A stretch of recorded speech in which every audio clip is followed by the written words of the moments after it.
when I came forth to this planet, this beautiful playground, and I had an abundance of zest for life and enthusiasm, like beyond that I'm capable of, for now, been able to really, really express. And I had that, and I know from doing the social conditioning with my parents, they couldn't quite keep up with me. I was sharing a story earlier, like we went to the lake for the first time. I was like 4 years old, and all I heard about going to the lake, we there yet, we there yet, we there yet, we there yet, we there yet, you know. And then my father would be wailing his hand in the back, and you know, whatever, you know. But when we finally got there, the door's open. He's taking out the grill, he's doing all these kinds of things, and off I was, right off the pier and into the water. And he had to come right in after me, and it was explained to me. The only thing I remembered about it was his wallet was hanging on a clothesline. But you know, but from that point on, enthusiasm not good. They can't cope with it, you know. So I would squelch my enthusiasm for the benefit of others. And I'm at the threshold on so many different topics in my life. There are a lot of reasons that a lot of people squelch their enthusiasm for life. Sometimes you blame it on your past conditioning, your social conditioning. We think that's an accurate awareness. Sometimes you blame it on the person who is not pleasing you in the moment, something that you have no control over. But the whole point of everything that we're talking about here is that it is possible for you to be at any stage of life that you are in terms of the years that you're moving through, and to return to the enthusiasm that you felt when you made the decision to come. So let's talk about what those basic things are. When you are younger, not always, but usually, you feel less limitation. Now, it depends upon the conditioning of those who are around you, but you do have a sense of invincibility.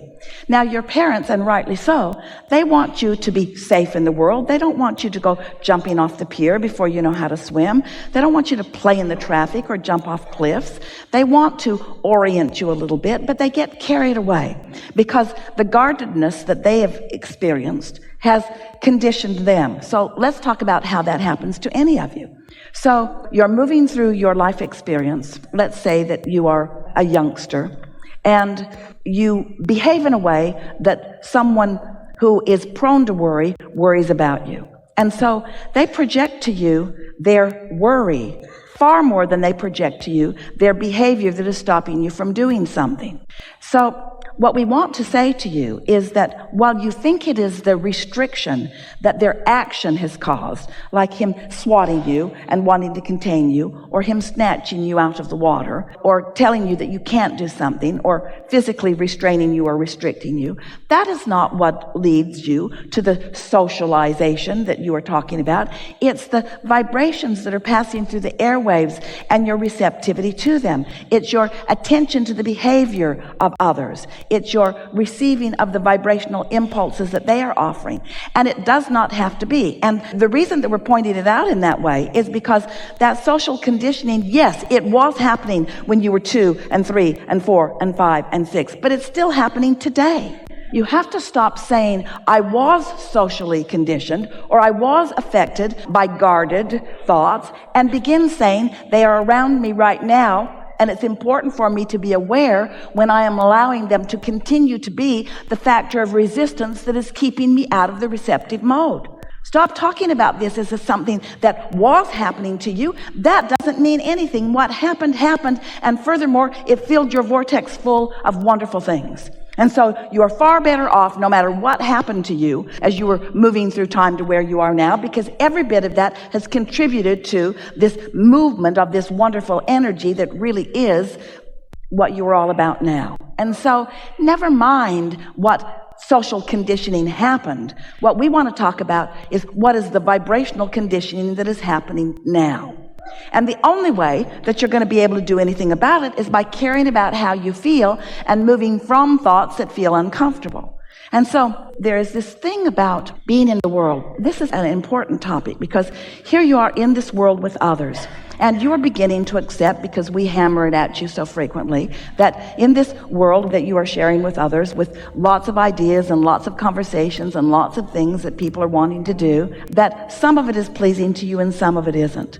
We want you to realize that as you are looking at things that please you and looking at things that are not pleasing you, that at the same time that this time-space reality is helping you to identify how you want to be in the world, there's this larger part of you who already knows how you want to be in the world. You could move so much faster through this time-space reality and to the things that are pleasing to you if you were comparing yourself less and less to what's going on around you, and you're reaching more and more to the alignment with that broader perspective.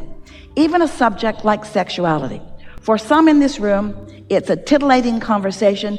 People want to talk about it. They certainly want to understand it. Lots of people really want to do it. And for others, it's a subject that we could do just as well not spending so much time talking about.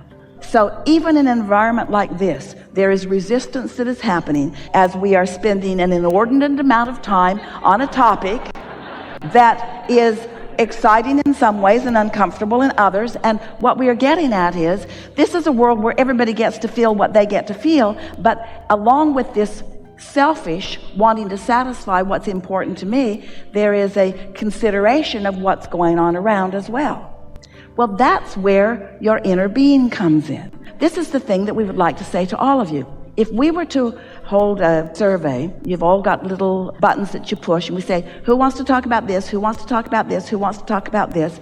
There would be some subjects that a lot of people would want to talk about, and some subjects that nobody would ever want to talk about, and it would be a lot of work trying to sort all of that out.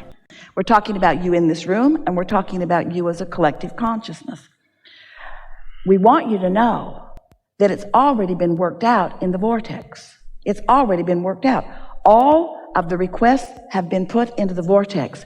And everyone, when you are not gathering together collectively and asking for harmony in any subset of humanity, all of you have created a vortex that source energy is ready, willing, and able to help you to experience fully.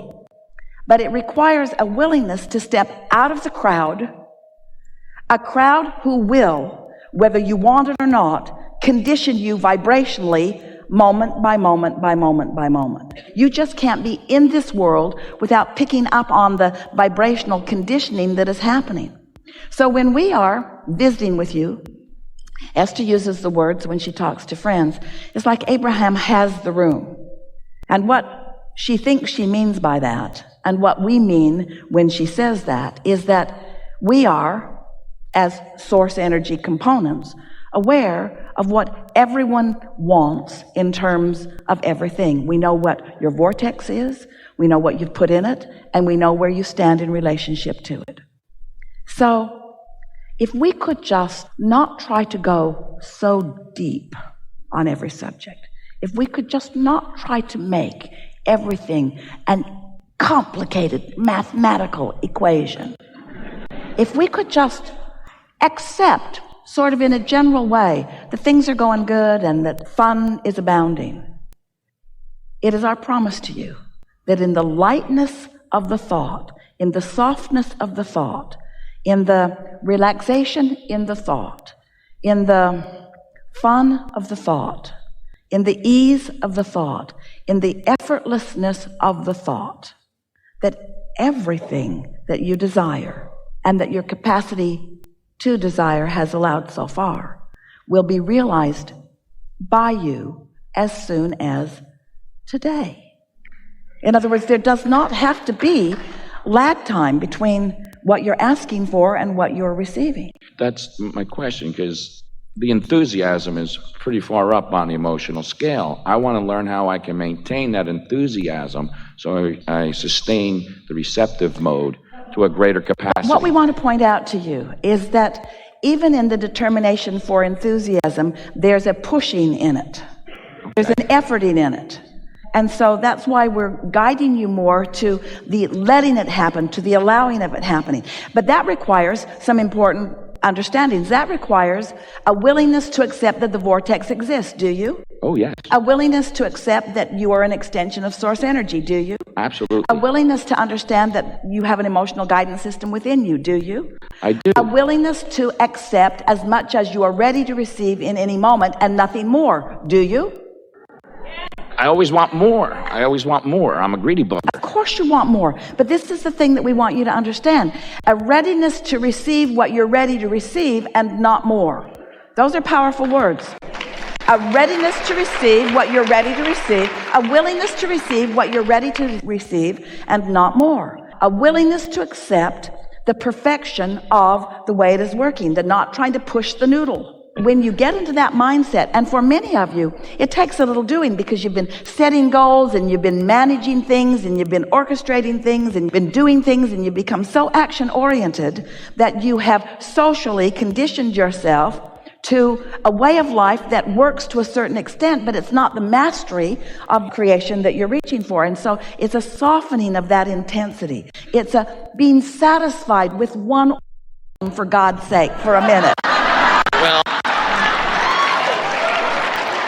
Well, you probably remember in Playa because, like, I did keep score, and it was like, Well, okay, 5-1 and, 15-3, and it's like, this isn't fair. And, and now you...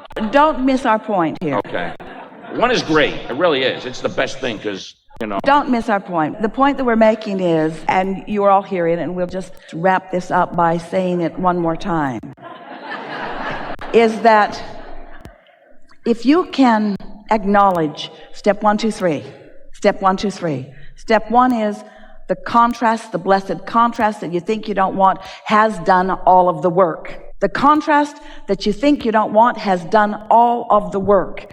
It has helped you to decipher from all that you are living and as far as you can see what you most prefer from where you stand. And it matters a lot because you're on the leading edge and you're asking for things that whole of you, that source energy part of you has never asked for before. And so that expansion has happened. The work has been done. The vortex is underway, and now the laws of the universe are carrying it, along with your inner being who is tending it precisely and with unspeakable consideration. So the work is done in terms of the trying. All of the trying happened in the experiencing of the contrast. And so now you're in the receptive mode and you receive that impulse or that idea that you want something. This is the thing that we want you to do when that occurs. When you realize that you have allowed yourself to be in the receiving mode enough that an idea occurs to you, that's when we want you to stop trying more, not start trying more. Can you hear that? Because when you start trying more, then it's how and where and when and who and how many. Instead of being in that receptive mode where you are allowing the resources of this resourceful universe to yield to you, to yield to worthy you, this never unfolding path for the delight of what you worked out in step 1. Can you sort of feel that? But for most of you, at the point of that idea, that's why the story about the woman who wants the $100,000 is so important right now for you. For so many of you, you think that when the idea came to you, that's when your real work begins. So you dig in and you go after it and you cripple yourself. You close your valve. You keep yourself from being in the receiving mode and you cause undue frustration, which is what we feel from you while you're talking about enthusiasm and passion and all of that stuff. What we feel is this frustration because you're trying too hard at a point that you don't need to try. Dodge bullets. We're not saying don't dodge bullets. We're not saying that contrast isn't something that requires some attention and action. But just trust that step 1 has done its work. And you all have done enough step 1 work to keep your vortex full of stuff to bring you 20 or 30 lifetimes of really happy, productive living. And so the trying phase of your life can be behind you, you see. And what makes you feel like you have to keep trying so hard is because you're still trying to prove something. You're still, in a sort of comparative way, you're still trying to prove something, and what that something is your willingness to receive. You're trying to prove something that you don't need to prove. That's really what we're wanting to get at here. You can't fail at this life. You cannot get it wrong. You can't fail at it. You came as masters, and you never cease performing as masters. And as life helps you to decipher what you want, the universe assists in the bringing about of it. Your work is so much less challenging than you think.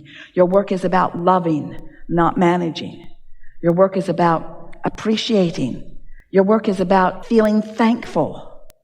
Your work is about accepting and receiving and letting it be.